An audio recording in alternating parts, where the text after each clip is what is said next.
Sigma Male Diaries Podcast. Let's get on with it, y'all. Let's go. We can relax, have fun, get a good laugh, good information, and enjoy the show. I mean to do what it do, baby. Sigma Male. All is well. I hope all is well. I am your host, Nigel McKnight of Sigma Male Diaries. Ladies and gentlemen, I'm going to allow some of you who are interested in joining my talk. However, I want you to be aware of a disclosure though, because I do have a podcast platform. I have like 8 to 10 of them. And now I'm also a YouTuber, and I do upload my content to YouTube as well. So if you don't want to be seen as far as your picture and everything like that, your username or your screen name, I will edit that portion out. However, the audio will be presented. Okay. Today I'm going to speak on grief, mourning, and distress. If this is what you're experiencing, because a lot of people have different coping mechanisms when it comes to grief, mourning, or being in distress. A lot of people deal with substance abuse, alcoholism, anger. A lot of people will seclude themselves. They will isolate themselves. They will shut down. They would be angry inside. And the thing about this is that a lot of people take grief and mourning as the same thing. And there are some differences between the two. For example, people deal with grief, they feel sorrow, they feel a whole lot of anxiety and stuff like that, right? Sometimes they refuse to communicate, because they're going through a lot of mental, issues and stuff like that, handling life and dealing with certain situations that they couldn't even fathom would actually take place, right? So grief is basically what we think and feel like, on the inside, like when someone we love dies. And, also it includes fear, loneliness, panic, pain, yearning, anxiety, like I mentioned before, emptiness, And this is all the stuff, in regards to the internal meaning, when it comes to experiencing like some form or some type of loss. Whereas mourning is the outward expressions of our grief, It's the actual expression of one's grief. So for example, a lot of people said, they cry, they feel somber, they feel lonely. As I said before, a lot of people, they become angry, they lash out. A lot of people, you find them destroying things. They pick fights with people. They become very perplexed and disturbed. And some people, in certain instances, they would lack accountability to the point whereas, they refuse to seek counseling. They say, time will heal all wounds.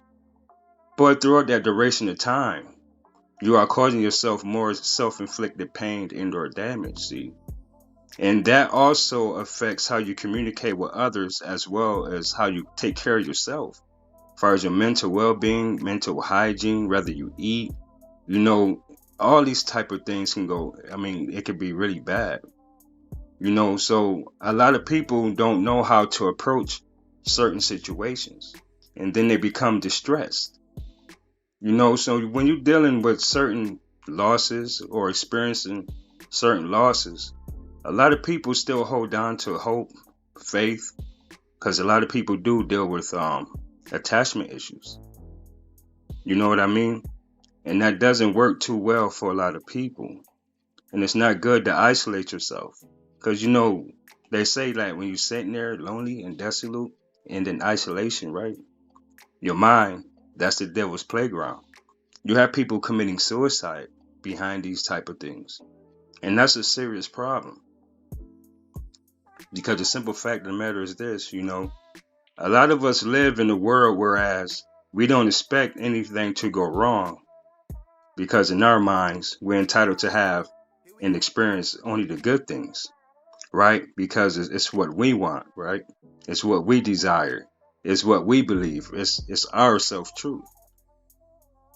But you have to think about things from an objective lens. Throughout life, we have our issues, whether it's dealing with our health, our mental well being, around relationships, marriages, friendships, jobs, careers, hobbies, all those things. But it comes a time and point whereas you have to face reality, right?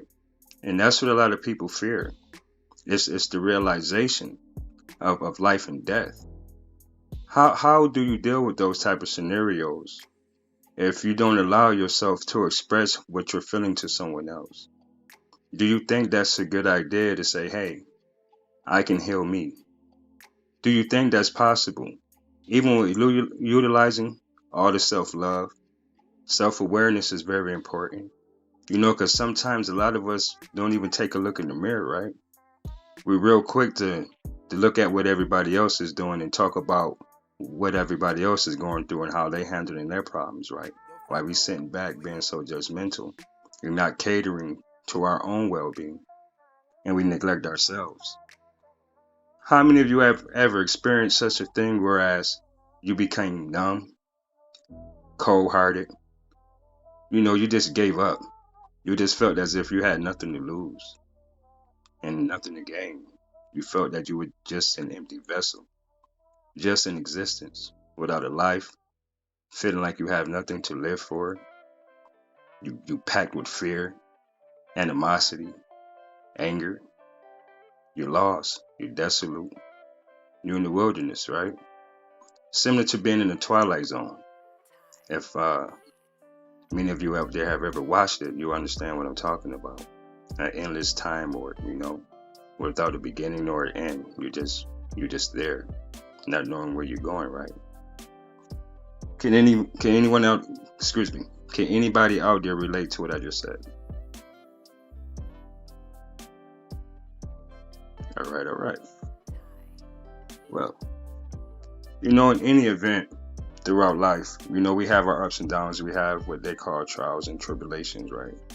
And then comes faith, hope, realization that you have to make decisions in life, whether they're irrational, rational, whether it's for a purpose or, good intent, malintent, whatever the case is. But the end result is you have to make a choice. It's a saying that when you know better, you do better. But what happened to those individuals who decide intentionally ignore what they really have to do because they have to invest the work? They have to face their life knowing the pain that's to come, right? Why are people so afraid to heal? You have a lot of people that rather, remain being a victim, right? Have what most people would call a pity party, who doesn't understand what mental illness is, or depression, anxiety, and other mental illnesses that are out there, right? That may be unknown and unaware to a lot of people because they're not talking about it.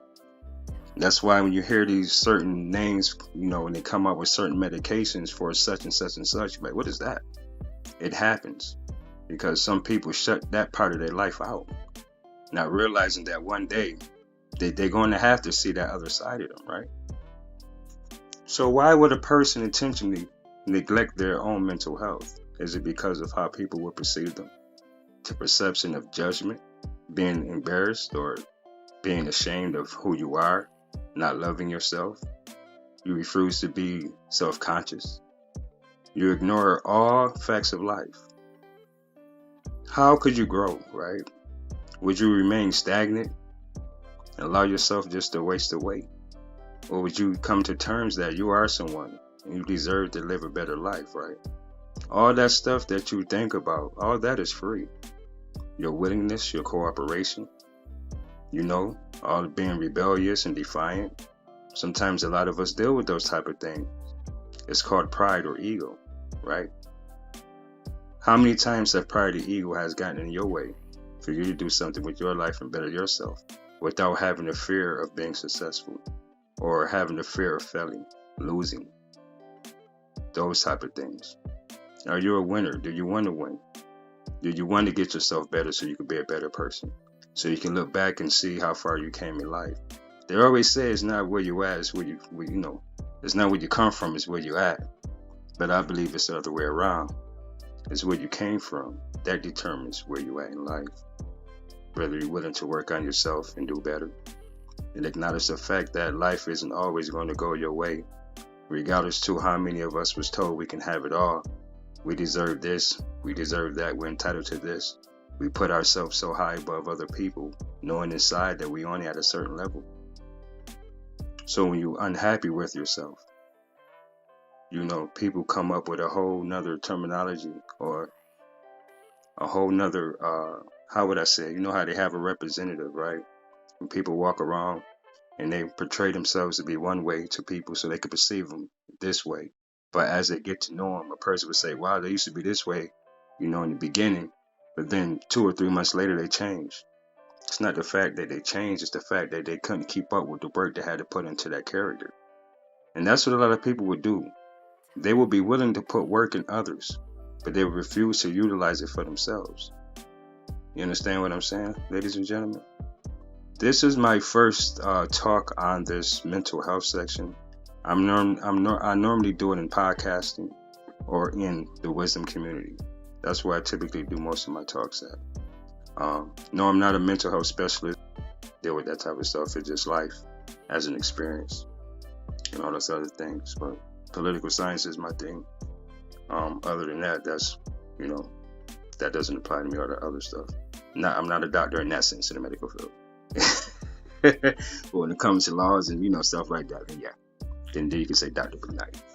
But yes, ladies and gentlemen, I figured I'd just come on here, at least to this section of the wisdom community, and introduce myself. My name is Nigel McKnight. Everything, I am 45 years old, and I am in New York on the East Coast. I typically do talks in relationships, just typical things, current events, stuff like that. Anything that I can, come up with, I'll talk about it and or discuss it. It's not a problem. I can pretty much adjust or adapt to any conversation anyone wants to have out there. So that's not a problem. But next time, ladies and gentlemen, if you're interested in any of my talks or have any suggestions, okay, well, I have someone coming in now, so I'll see what they have to say.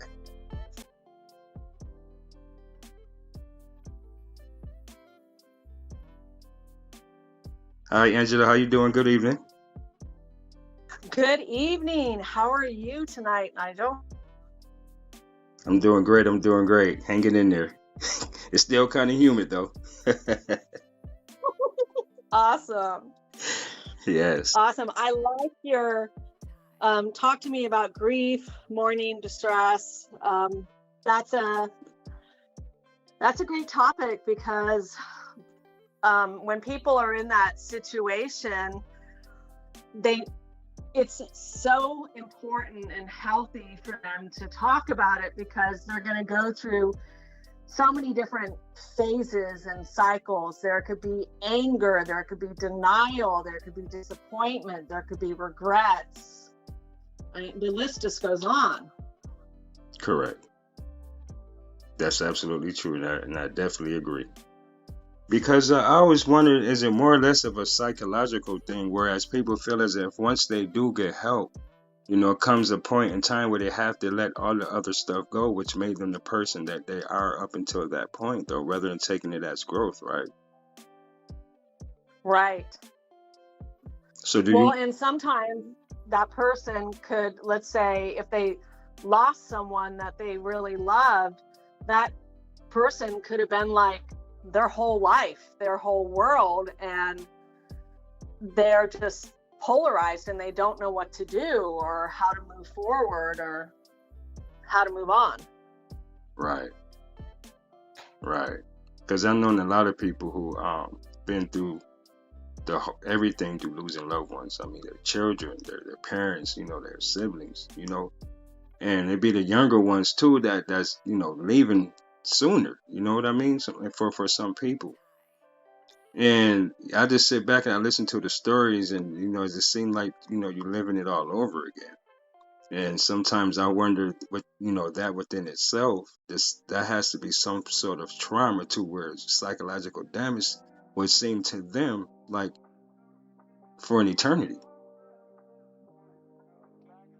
It can, because I've actually worked with people that have had a child pass away, and it's been extremely traumatic for them, and they remember, and it's really painful for them when it comes to holidays or birthdays, or my daughter would be 18 right now, or I don't get to walk my daughter down the aisle because she's never going to get married, and there's all these regrets, and it's really hard when you see someone struggling in that place, and trying to be nurturing and supportive, but also allowing them to feel what they're feeling, and validate that their feelings are real, instead of telling them to, oh, well, it's been 10 years now,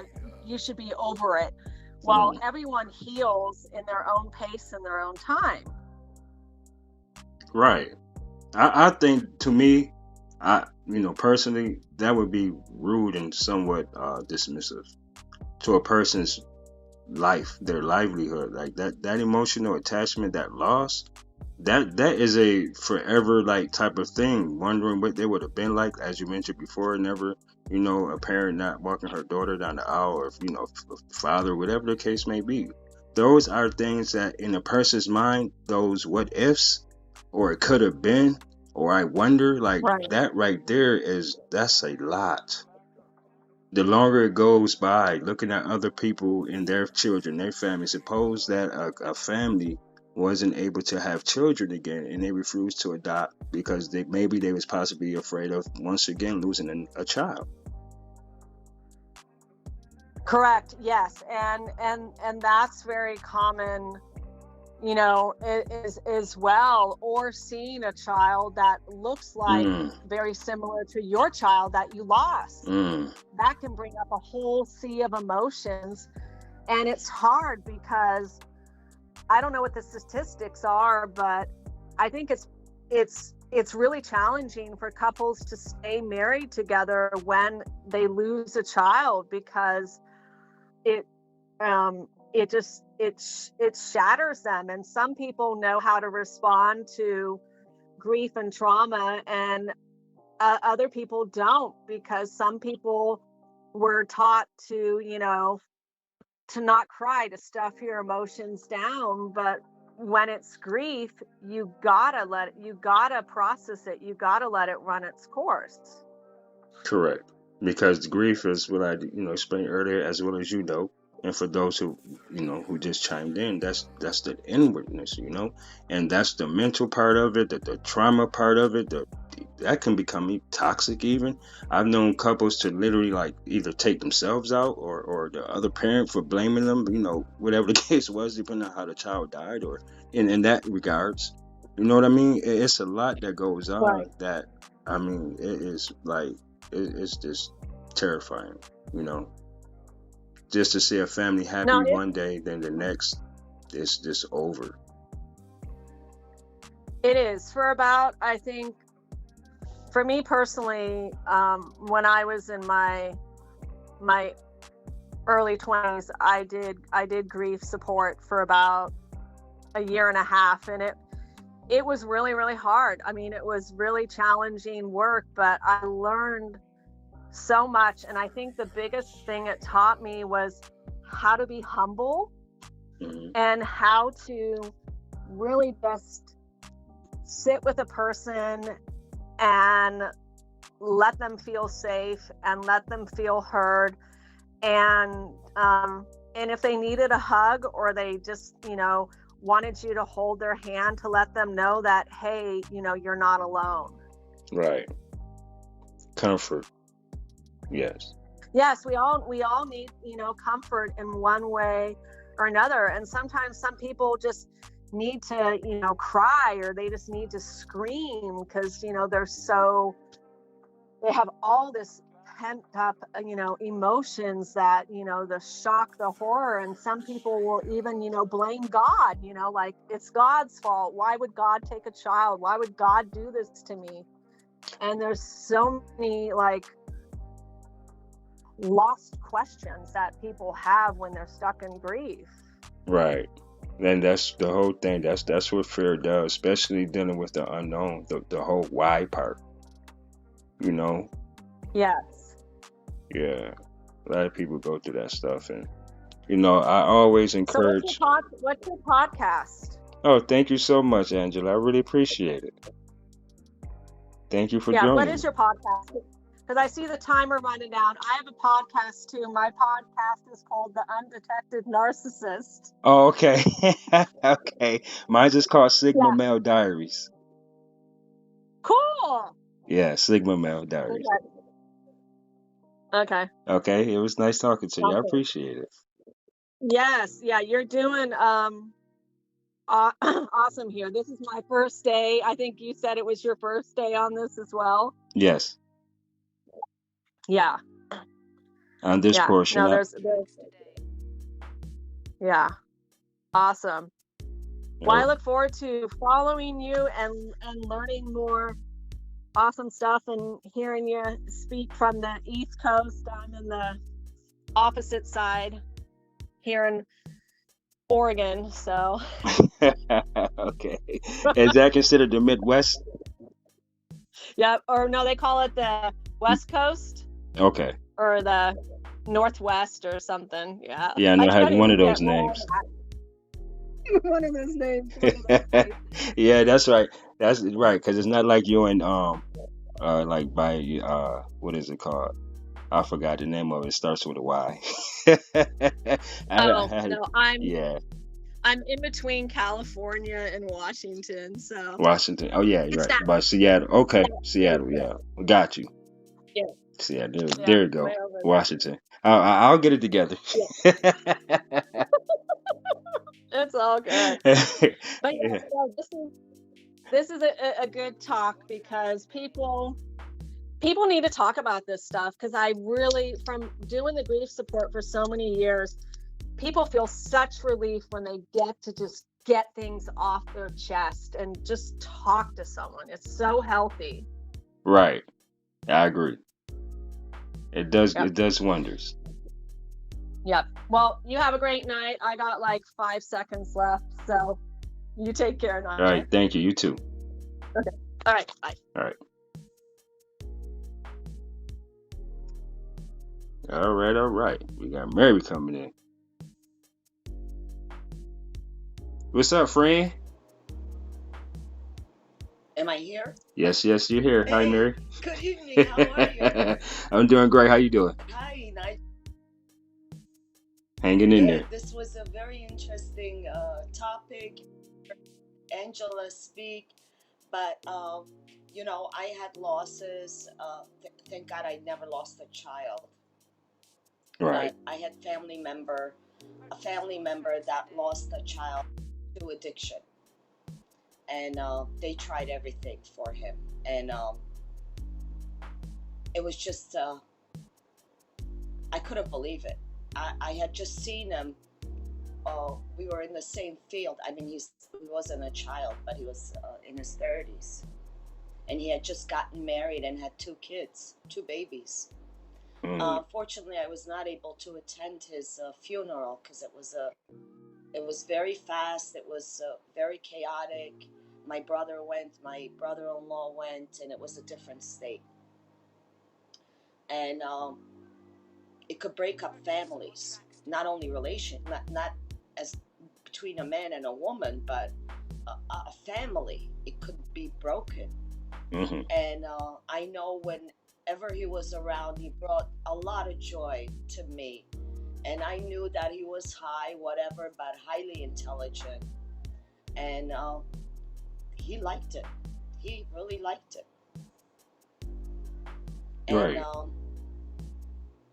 And I had seen him like a couple of weeks before, maybe even less.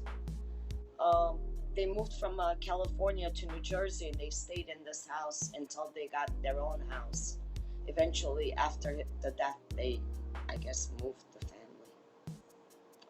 But the point that I'm trying to make is some of us never really get over, no matter how much counseling we have.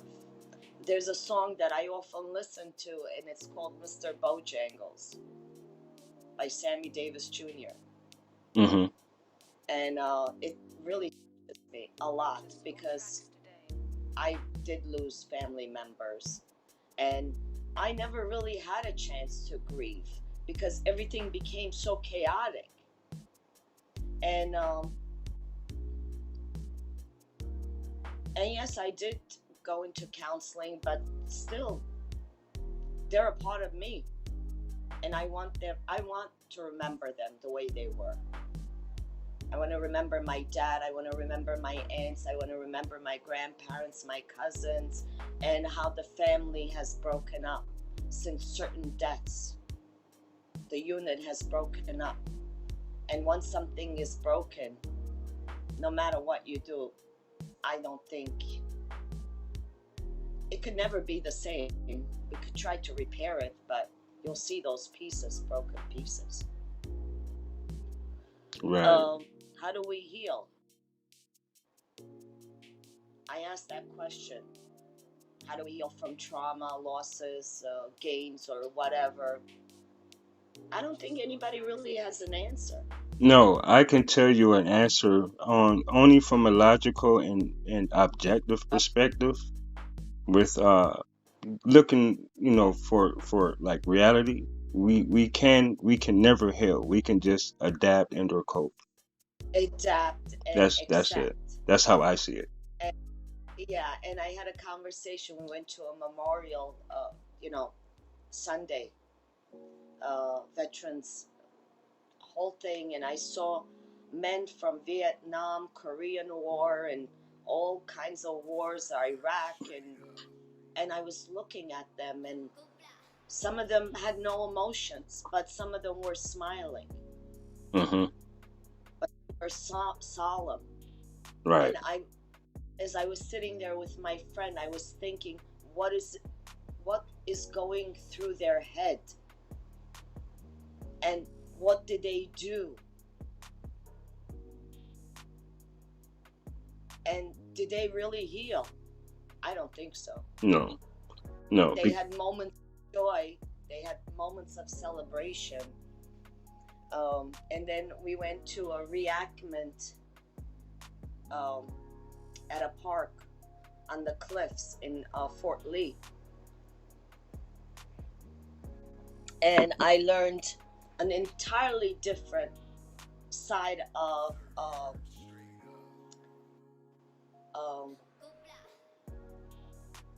the War of Independence from a young man. I posted it on my Facebook.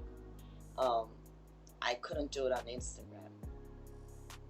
But it was a totally different, these men, we entered a cabin. There was 3 women, 2 of us were small, the other one was a little bit taller, about 4 or 5 inches taller, and 8 men were sleeping there. In the freezing cold, in the cliffs, fighting, ill health. They didn't even know how to operate the guns and the whatever.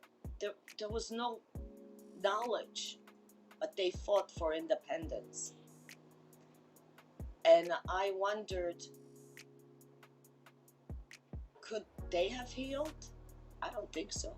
Right. But they accepted. And, and then I thought back at the veterans who were sitting up front, and they just accepted. Right. And they took whatever happiness they could get at any given moment. But that was temporary. Wow. Yeah, because oftentimes, I run across certain people, even on social media, Facebook and stuff like that.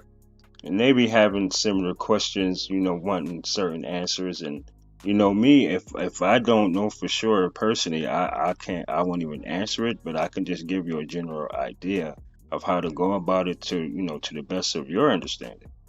Because some people will say, "Oh, I've healed. This is what I've done," but in reality, have you? Do you sit there and never think about it? Do you not miss that person that you lost, that you love so much? Is that really true? Because all it takes is a thought, because your mind controls everything, just your body, just what brings forth the actions.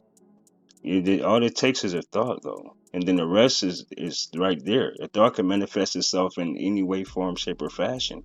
It goes about how the person expresses it in the outward It's nature. So, there are days, now I'm retired and I just, sit in silence. Sometimes I do writing and Uh-huh. journal. No, I don't. I put them into like poetry, songs, and things like that.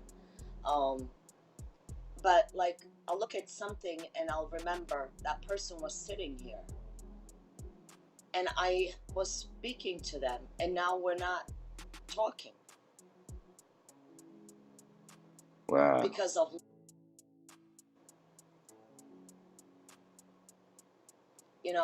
about 3 years ago, I went to Canada, and my aunts were not there, and my uncle was very angry, and he also served in the military. That's another issue. Mm-hmm. Uh, but he really missed this one particular sister, and he said to me, I said, "You gotta let her go," and she said no. He said no. She was my best friend. She was the only one that understood me, and he got angry, Right. really angry. That's a trigger. Letting go. The point that he almost like threw me out of the house, and I grew up in that house, and then I had to stop. And the next morning I got up and I said, Uncle Mike, you got to take me to the airport. I got to go back home. I didn't want to be there because I saw the hurt, and it wasn't just his sister. It was the women that he was involved with. It was a war. He was in a foreign country, and now he doesn't really care about anything. It wasn't just his sister. It was about all the losses that he had. Yeah, growing up. Mm-hmm. Yeah. Yeah, And what he did. exactly. And I wanted to call him today, but I just couldn't. Yeah, I'll miss him. I miss him a lot. yeah. So, my dear, that's what I wanted to say, but we could only talk about it. Okay, thank you, Thank man. you. You're welcome. Thank No, you. All right, ladies and gentlemen, I will call that quits. Well, I would say that is it for now. I will be back in this portion of the wisdom community, ladies and gentlemen. The mental health portion is my first one that I ever tried. I've been on wisdom for, well, almost 4 days now. So I will keep in touch with this side of things. Ladies and gentlemen, you can always feel free to reach out to me at alphamalediaries@gmail.com. ALPHA Male MALE Diaries. Somebody asked me, is it spelled ALFA? And they thought it was MAIL or something. But yes, it's the correct spelling of Alpha Male Diaries. Just like that, ladies and gentlemen. Okay, I can only simplify it that way. But thanks for listening. And to all of those who aren't following me, please remember to follow me. You never know what you might hear. It could be very useful and knowledgeable information. Sometimes I know how it is when you come across people, that kind of new, and you already been dealing with other people that you're familiar with. But sometimes, ladies and gentlemen, it's always great to see and hear things from a different perspective. And with that being said, ladies and gentlemen, the simple fact of the matter is this: when you're dealing with grieving, mourning, and feeling and being in distress, there is really no real solution to healing from those things. You can either adapt, accept it, and cope with it, right? because there are always these things that we would call triggers, and you never know what may trigger you to taking you back to that traumatic day of loss, specifically applied to a loved one. Ladies and gentlemen, mental health awareness is very serious, and utilize the help as much and as frequently as possible. It's not about what everyone thinks. It's about what you need. And that, ladies and gentlemen, this concludes my talk, my podcast. Some of you might like what I say, then again, some of you might not. But I don't give a fuck. And I really don't. But thanks for listening, ladies and gentlemen. And this is your host on Wisdom and your host on Sigma Male Diaries, Nigel McKnight. Y'all stay safe and be blessed. Be